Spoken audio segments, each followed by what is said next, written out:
dia a todos. Que a paz de Jesus possa estar conosco e que nesses momentos que nós estaremos aqui conversando sobre doutrina espírita, conversando sobre o Evangelho de Jesus, que os nossos anjos da guarda, os nossos espíritos protetores e amigos possam nos envolver a fim de nos sensibilizar para aquilo que nós precisamos, de acordo com as nossas necessidades. O tema de hoje é as tentações à luz da doutrina espírita. As tentações à luz da doutrina espírita. Quem de nós, espíritos em desenvolvimento que somos, não temos tentações? Como nós encaramos, como nós percebemos essas tentações? Como nós conseguimos vencer estas tentações? O que será que é tentação? Então nós vamos tentar fazer um apanhado rápido e, vamos dizer assim, superficial desse tema, que para nós é muito importante para que a gente aprenda e entenda até como nós somos de fato e o que nós precisamos fazer para vencer essas tentações. Tentação, na verdade, nada mais é do que uma disposição de ânimo para a prática de coisas diferentes ou censuráveis. Então, é um desejo, vamos dizer assim, um desejo ardente que nós temos de fazer alguma coisa. Então, por exemplo, nós que somos diabéticos, nós temos um desejo imenso de comer açúcar. Mas a gente sabe que é prejudicial. E assim, para todos os vícios. Existem os mais diversos vícios que nós podemos imaginar devido à nossa própria imperfeição. Então, quanto mais imperfeitos nós somos, mais viciosos também somos. Mais estamos, vamos dizer assim, sob a influência da matéria. E como nós não conseguimos vencer essas influências, nós acabamos nos viciando. Nós viciamos no orgulho, no egoísmo. Tudo isso nós podemos dizer que é um vício da alma. Lembrando que todos os sofrimentos, todas as nossas dores, sempre têm como origem uma imperfeição moral, uma imperfeição do espírito. Na verdade, precisamos ter esta consciência para que possamos vencer essas nossas imperfeições. A origem das tentações, mas cada um é tentado quando atraído e enganado pela sua própria concupiscência, pelos nossos próprios desejos. Então, Tiago, na sua primeira carta, capítulo 1, versículo 14, ele fala que nós somos tentados naquilo que nós temos. É muito importante a gente lembrar que o Evangelho, que o Novo Testamento, ele já traz tudo que a doutrina espírita traz. Só que a doutrina espírita desenvolve esses ensinamentos. Por isso é que nós dizemos que a doutrina espírita, que o espiritismo, é o cristianismo redivivo, que vem nos lembrar tudo que Jesus falou, vem nos lembrar tudo que Jesus falou e nos ensinar todas as coisas. Então, quando nós estudamos a doutrina espírita ou o espiritismo, esquecendo o Evangelho, claro que nós aprendemos, mas tudo isso já foi dito para a gente antes. Só que nós ou não conhecemos ou nos esquecemos. Então veio o Espiritismo nos relembrar tudo que o Cristo falou e nos ensinar todas as coisas. É o Consolador prometido que ficará conosco para sempre, porque ficará em nossos espíritos. Então, Tiago nos diz que cada um é tentado quando atraído ou enganado pela sua própria concupiscência, pelas nossas próprias imperfeições, pelos nossos próprios desejos, pela nossa própria vontade. Então nós somos atraídos naquilo que nós temos. Aquilo que nós não temos, nós não somos atraídos. Então a pessoa que já tem uma tendência a desviar do caminho, ela é atraída por essa tendência. E nós vamos ver isso desde a origem. Deus criou todos os espíritos simples e ignorantes. Isso que a gente, quando começa a estudar a doutrina espírita, a gente logo quer saber por que uns são melhores do que os outros, por que uns nascem com problema, por que uns têm uns problemas e outros não, por que uns são mais aquinhoados com a situação financeira e outros não, por que uns nascem já com uma deficiência física e outros não, e isso nos causa um certo temor e uma certa insatisfação dessas diferenças sociais, intelectuais.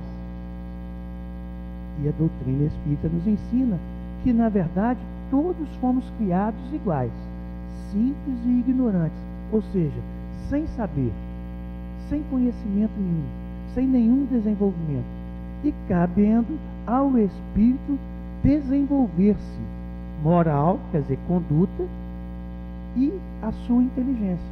A inteligência vai se desenvolvendo, nós vamos adquirindo conhecimentos, nós vamos aprendendo a distinguir o bem do mal, o certo do errado, o agradável do ruim, do doloroso, e aí passamos a optar pelo aquilo que nos dá prazer. A psicologia fala que nós procuramos o prazer e fugimos da dor.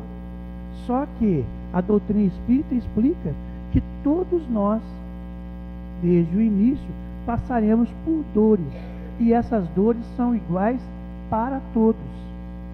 Só que uns sofrem mais e outros sofrem menos. O sofrimento nada mais é do que a não aceitação da dor, a não aceitação dos acontecimentos da vida, das tribulações. Quando nós não aceitamos, nós sofremos.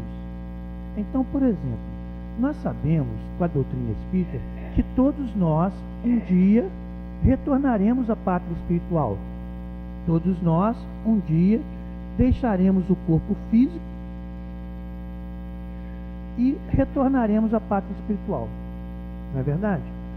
Aí, quando nós perdemos um parente, um filho, um avô, um tio, uma mãe, nós recebemos uma dor, a dor desta separação que a doutrina espírita nos explica que é passageira, porque quando nós desencarnarmos, mais cedo ou mais tarde, nós nos reencontraremos com esses entes queridos. Mas quando nós não aceitamos a dor da separação, nós sofremos. E muitas vezes esse nosso sofrimento, esse choro pelo ente que se libertou da carne, a vontade que ele estivesse junto de nós, nos faz sofrer e faz sofrer também este ente querido, que recebe as nossas vibrações dolorosas. Então, lembramos que a dor é comum a todos, mas o sofrimento depende de cada um. Quando estamos em sofrimento, lembrando de Emmanuel, é como se nós estivéssemos no inferno. E o inferno é do tamanho da nossa aceitação. Quanto mais aceitamos, menos sofremos. Quanto mais aceitamos, mais curta é a dor, menor é a duração da dor. Entende isso? É fácil entender. O difícil é viver. E é por isso que nós estamos aqui, falando, refalando. Por isso que a doutrina espírita vem e fala, os oradores vêm e falam, repetem as mesmas coisas para ver se, repetindo, nós conseguimos interiorizar isso e viver todos esses ensinamentos que nos conduzem ao progresso espiritual. Deus criou então todos os espíritos simples e ignorantes. Todos fomos criados iguais. Agora então, vamos buscar, à luz da doutrina espírita, como que é o desenvolvimento do espírito, para que a gente possa então entender estas questões das 3 tentações, que tentações são essas e como nós podemos vencê-las. A doutrina espírita, Allan Kardec, em O Livro dos Espíritos, da questão 100 a 113, ele desenvolve, sob a orientação dos espíritos, o que chama a escala espírita. É uma graduação dos espíritos, de acordo com Allan Kardec.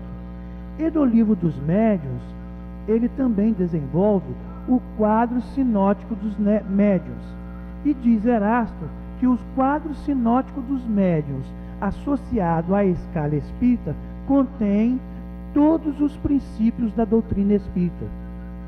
Então, para que nós consigamos compreender toda a doutrina espírita, precisaríamos estudar com afinco a escala espírita e o quadro sinótico dos médiuns.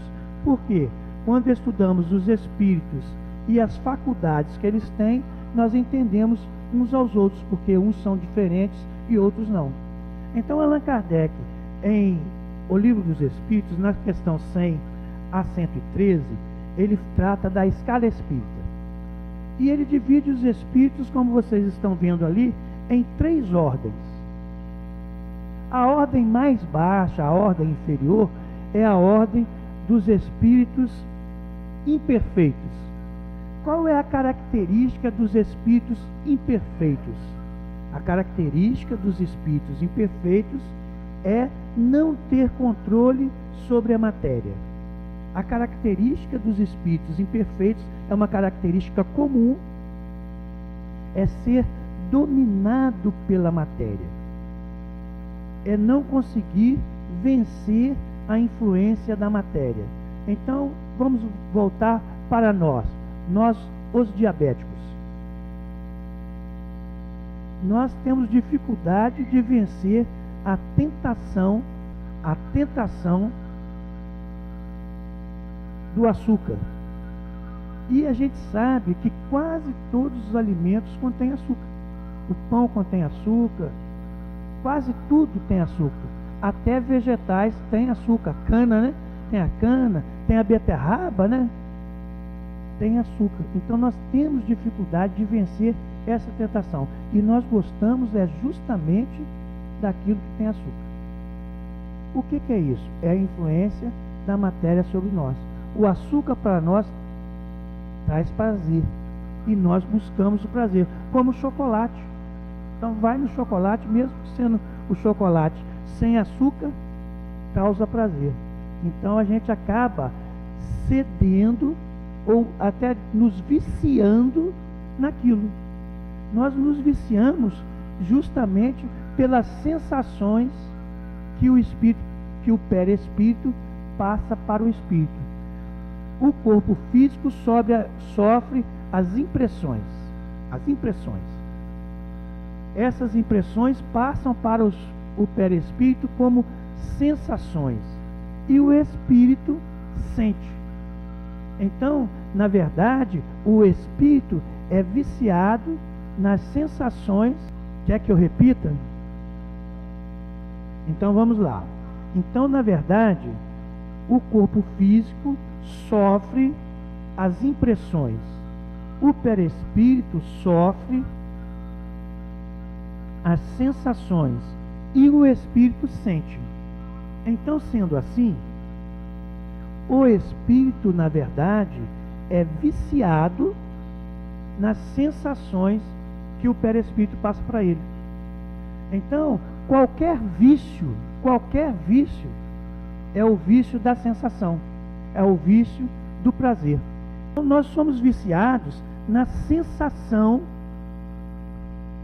que nós sentimos.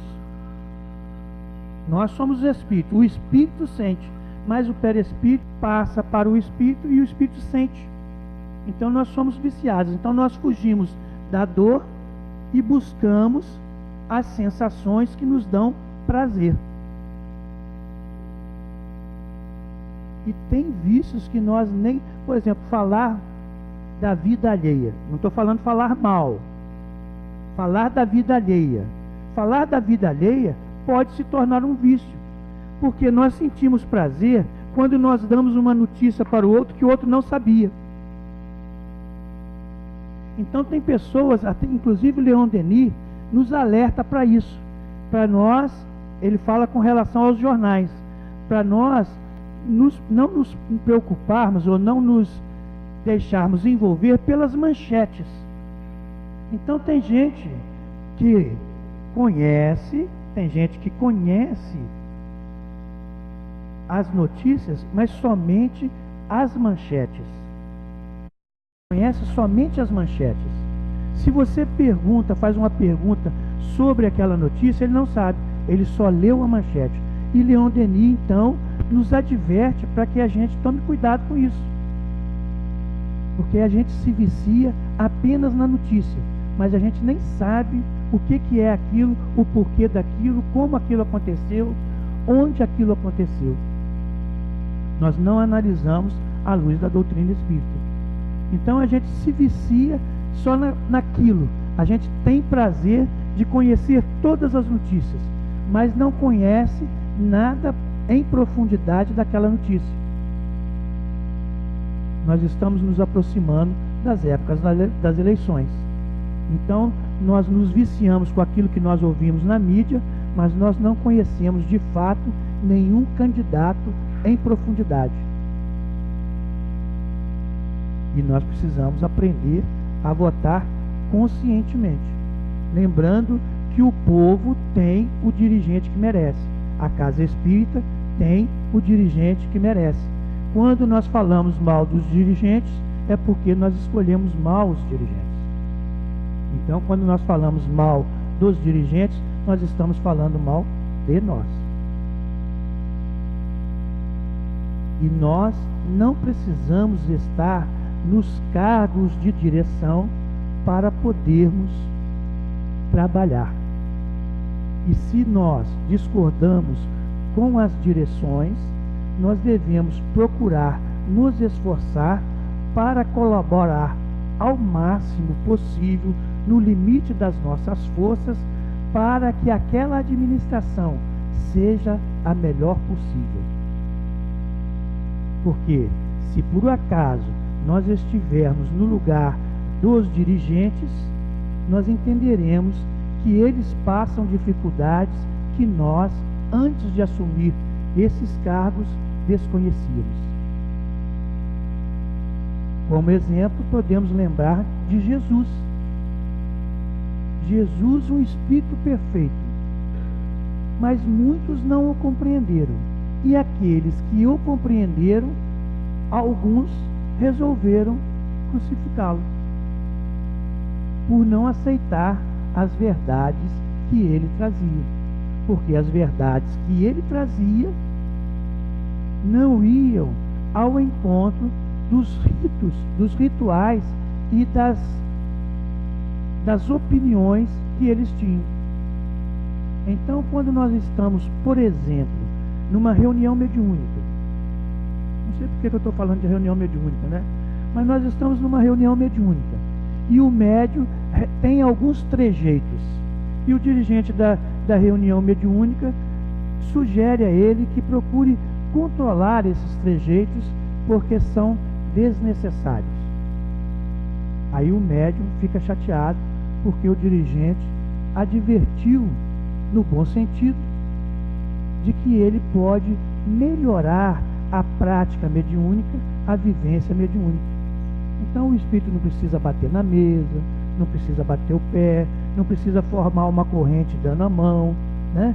Não precisa ter luz tal ou qual, porque a manifestação é de espírito para espírito, de perispírito para perispírito, a partir das semelhanças, a partir da simpatia, a partir das necessidades do médium, a partir das necessidades do doutrinador, a partir das necessidades do dirigente, do grupo de uma forma geral e da casa. Então, quando nós estudamos a doutrina espírita e tínhamos ou temos alguns desses trejeitos, nós temos uma grande dificuldade de aceitar. Há muitos médiuns, por exemplo, que dizem que não conseguem controlar as manifestações, o que contradiz a doutrina espírita, dizendo que o médium, qualquer que seja o seu tipo de mediunidade, mesmo as mediunidades sonambúlicas, as mediunidades inconscientes, ele sempre consegue controlar as manifestações. Quem diz isso? André Luiz, no livro Desobsessão. Basta que a gente leia e a gente aprende. Agora, é óbvio que um médium que hoje ele não tem o controle, não significa que ele nunca terá, desde que ele se esforce. E assim somos nós. Não quer dizer que hoje nós não consigamos controlar determinadas tentações, e aí cedemos, e aí caímos, repetimos o erro. Não quer dizer que amanhã a gente não consiga. O que depende é do nosso esforço, da nossa dedicação em combater em nós aquilo que nós consideramos que não é conveniente. Como diz Paulo de Tarso, tudo é lícito, mas nem tudo convém. Eu posso fazer as coisas, mas sofrerei as consequências daquilo que eu fizer.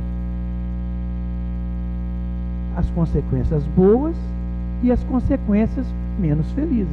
Então, a característica dos espíritos imperfeitos é justamente essa, que quando nós estudamos a escala espírita, nós vemos que a grande população mundial está nessa escala de espíritos imperfeitos, ou seja, não conseguimos controlar a matéria. Não conseguimos vencer as influências da matéria. Depois vem os espíritos bons, onde há a predominância do espírito. Então, o espírito já consegue se superar as influências da matéria. Ele ainda sofre as influências, mas ele já consegue dominar. Não consegue dominar tudo, por isso ele é bom.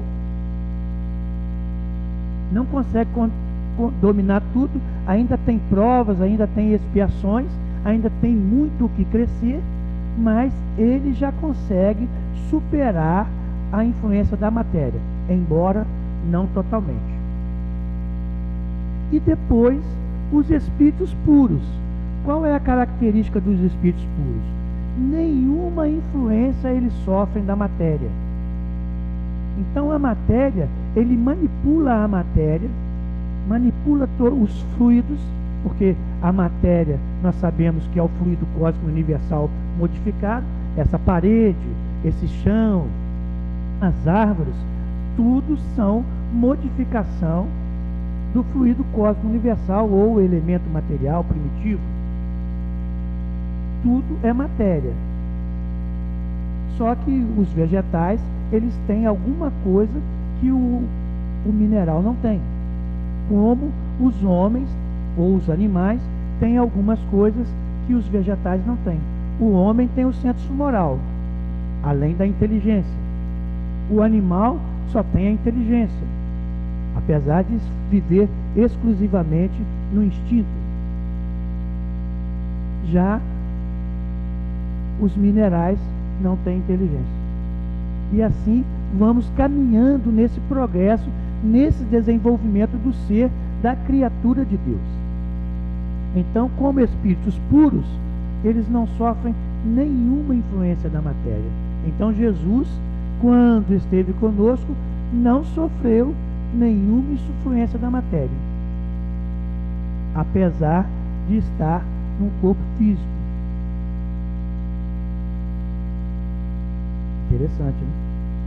Vamos fazer então a relação dessas três ordens de espíritos com essas três características principais com relação às tentações que nós precisamos superar em cada nível de evolução como espíritos que somos.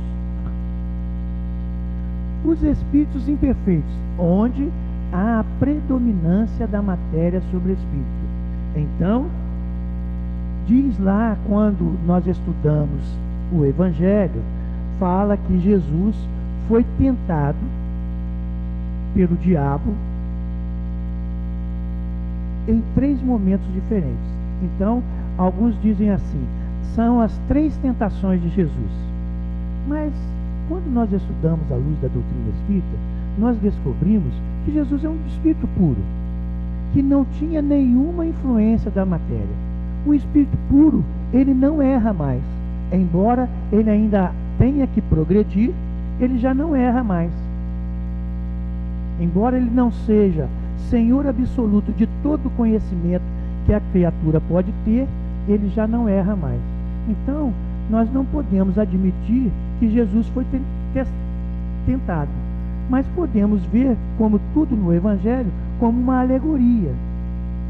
E essa alegoria está exatamente ligada ao nível de evolução do Espírito. Vejamos então, lá no Evangelho de Lucas, capítulo 4, versículos 3 e 4. Diz lá, se és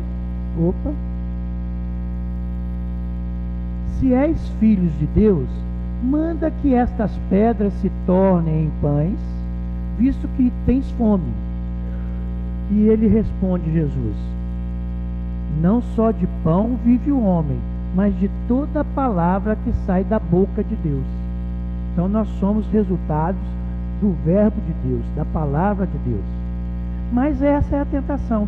E qual é a tentação que nós temos que vencer quando fala para que a gente se transforme a pedra em pão? É vencer justamente a influência da matéria. Você está me acompanhando mesmo, hein? Olha, isso mesmo. E vencer a influência da matéria. Então a luxúria, o sexo, o poder, tudo isso nós precisamos vencer. E quando nós começamos a vencer esta influência, nós passamos para uma outra categoria. Então, nós já não nos deixamos ser vencidos pela tentação do açúcar, vencidos pela tentação do poder, do status de dirigente, do status de médium principal. A gente já consegue vencer isso. Consegue vencer a influência da matéria. Consegue vencer o apego. Aí nós passamos para bons espíritos. Estamos na segunda ordem.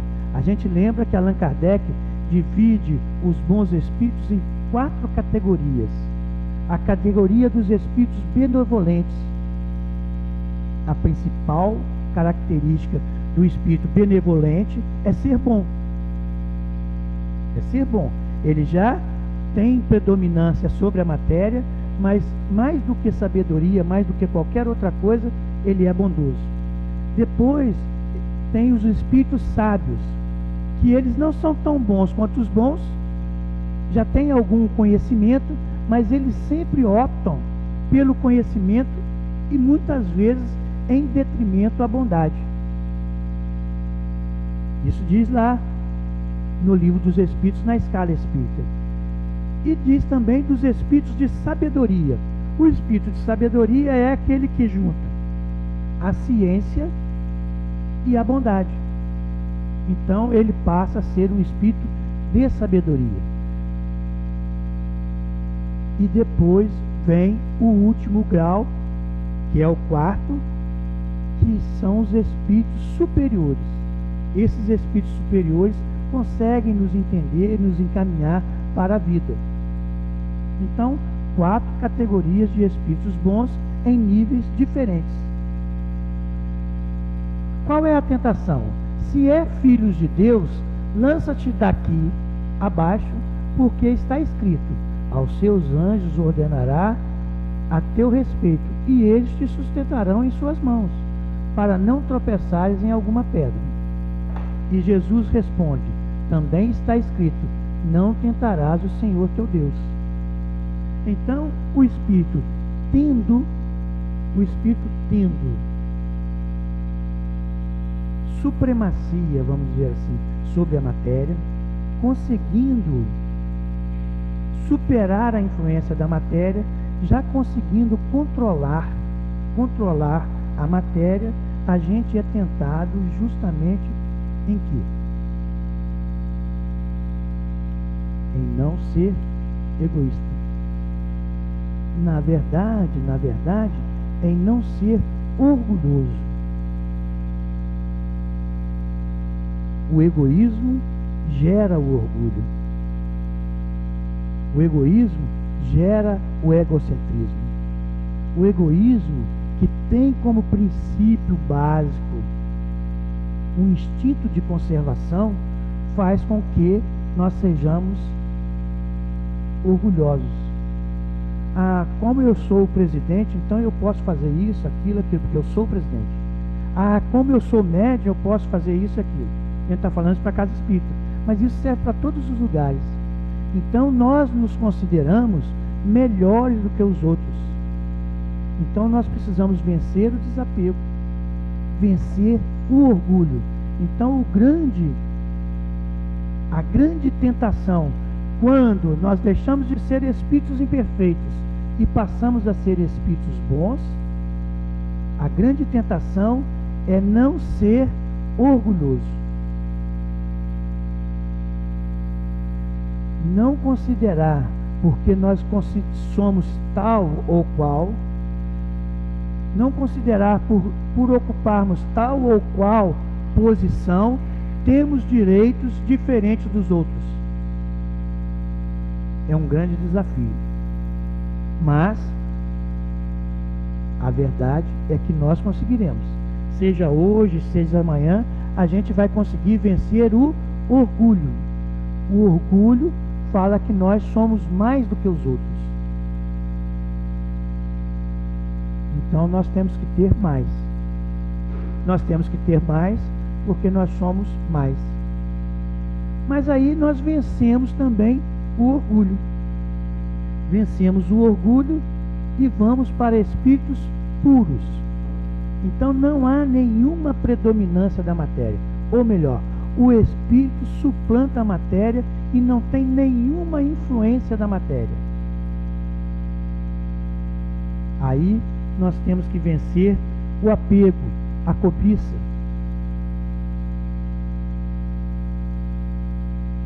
É fácil?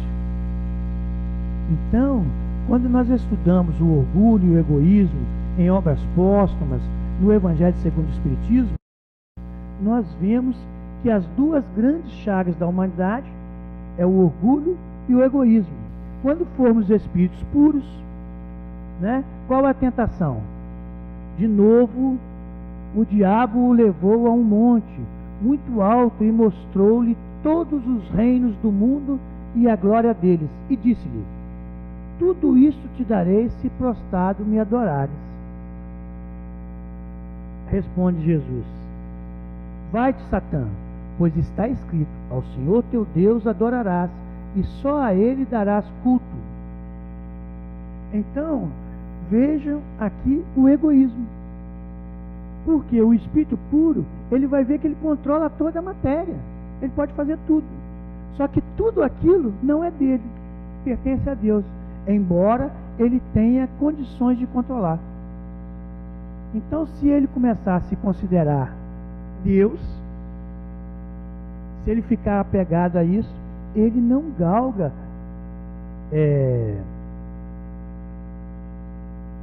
níveis superiores.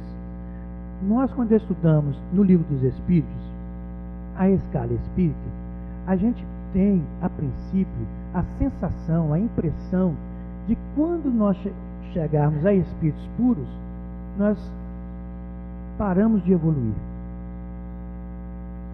Estava falando na sexta-feira no SEAC, então dizendo da evolução. Só que quando nós chegamos e falando da forma de estudar a doutrina espírita, para que nós possamos estudar as 5 obras de Allan Kardec de forma conjunta. Então, se nós estudamos só o Livro dos Espíritos, é muito comum nós termos a sensação de quando chegarmos no espírito puro, chegamos no limite da pureza e da inteligência e da intelectualidade. Mas quando nós vamos lá no livro O Céu e o Inferno, no capítulo 3, quando Allan Kardec trata dos anjos, nós descobrimos lá que Allan Kardec dá uma hierarquia para os espíritos puros. E ele faz até a última categoria dos espíritos imperfeitos. Então a gente descobre que mesmo os espíritos puros ainda continuam evoluindo. O espírito puro ainda não é Cristo. Ele ainda precisa evoluir para chegar à condição de Cristo. O Cristo planetário, o Cristo estelar.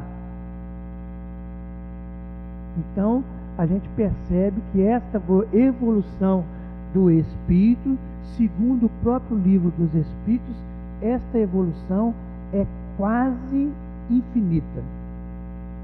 Um dia nós não evoluiremos mais, nós chegaremos no limite da evolução. Por isso que eles dizem que é quase infinita.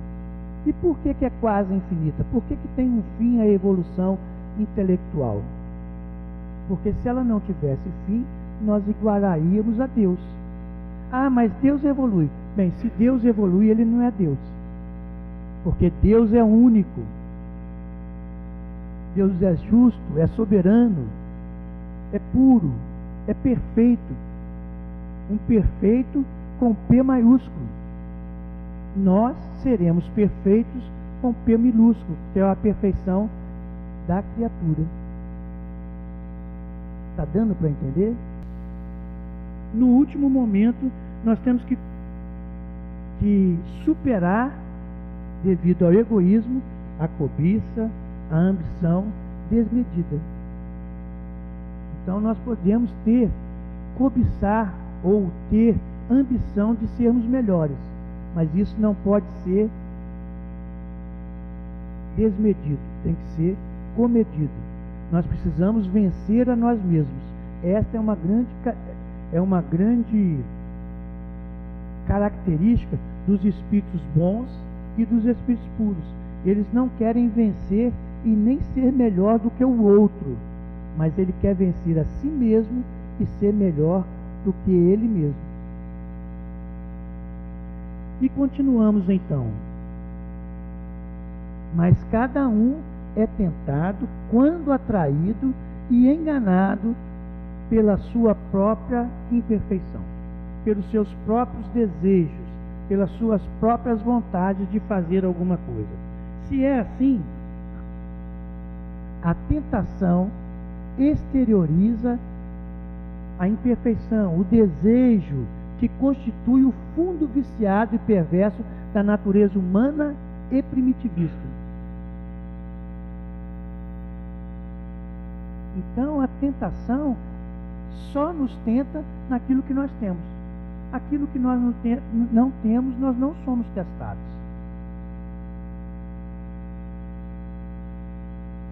Dá para entender?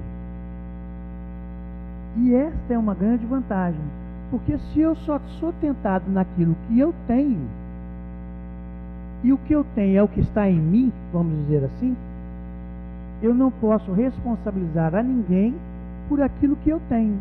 E só eu, e somente eu, posso vencer a mim mesmo. Só eu e somente eu posso vencer as tentações. Verificaremos a extensão de nossa inferioridade pela natureza das coisas e situações que nos atraem. Então, o que está me atraindo? É o cigarro? Então, eu já sei a natureza e quanto o cigarro me atrai. É a bebida? Então, eu já sei. É o sexo? é o poder. Então, de acordo com aquilo que eu sou tentado, eu sei como devo combater. Se é o orgulho, eu devo me desapegar. Se é o egoísmo, eu devo me desapegar. Se é o orgulho, eu devo lembrar que eu sou igual a todos, que eu não sou melhor do que ninguém, que nada me pertence, que quando eu converso com o Espírito e o Espírito é esclarecido, eu estou apenas cumprindo a vontade de Deus. Quando eu dou um passe e a pessoa melhora, quem está coordenando o passe não sou eu, estou doando fluidos, mas quem está aplicando os fluidos da maneira correta são os Espíritos. O próprio Cristo dizia: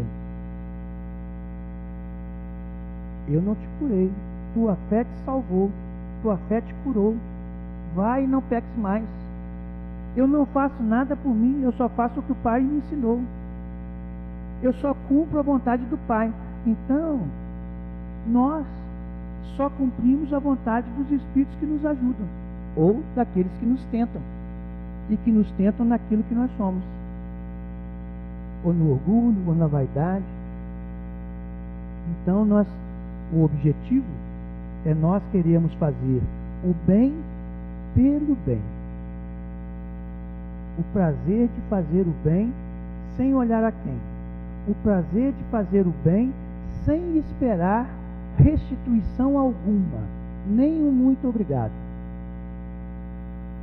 Se nós esperarmos qualquer tipo de retribuição pelo bem que nós fazemos, nós ainda precisamos nos desapegar, porque não somos nós que fazemos. Então, aqui eu estou falando, fazendo uma exposição doutrinária à luz da doutrina espírita. Mas eu não estou falando nada de mim, eu só estou falando que está na obra. Então eu não tenho que me valorizar, eu não tenho que esperar aplausos, eu não tenho que esperar elogios por aquilo que eu fiz, mas que apenas estou transmitindo o que está escrito. Obviamente que quando eu estou aqui na frente, quando eu estou fazendo qualquer trabalho, eu sinto prazer. E esta deve ser a minha recompensa. Mas não que eu fique orgulhoso. Porque se eu ficar orgulhoso, eu estou perdendo parte daquilo que eu consegui. Então, se eu faço bem e espero a recompensa, eu tenho parte do bem que eu fiz, mas eu tenho uma parte anulada, porque o orgulho anula a caridade. O orgulho anula a caridade. O egoísmo anula a caridade. Isso é para que todo mundo acorde. Falou que eu estava falando muito lento, o pessoal estava com sono. Eu vi, teve gente que cochilou, né? Sonhou com bons espíritos, sonharam com bons espíritos. Então nós vamos crescendo, mas um dia a gente tem que voltar para a realidade. A gente dorme, a gente sonha, mas a gente volta para a realidade e fala: agora eu sei que eu estou no centro, eu preciso crescer, agora eu aprendi. Quanto nós aprendemos com os sonhos que nós temos? Nós aprendemos muito com os sonhos. Porque os sonhos, muitas vezes, são reflexos do nosso psiquismo, dos nossos interesses. Então nós precisamos aprender com os sonhos. E para aprender com os sonhos, aprendamos com nós mesmos. Vamos ler, vamos estudar a doutrina espírita para vencermos as nossas tentações, vencermos a nós mesmos.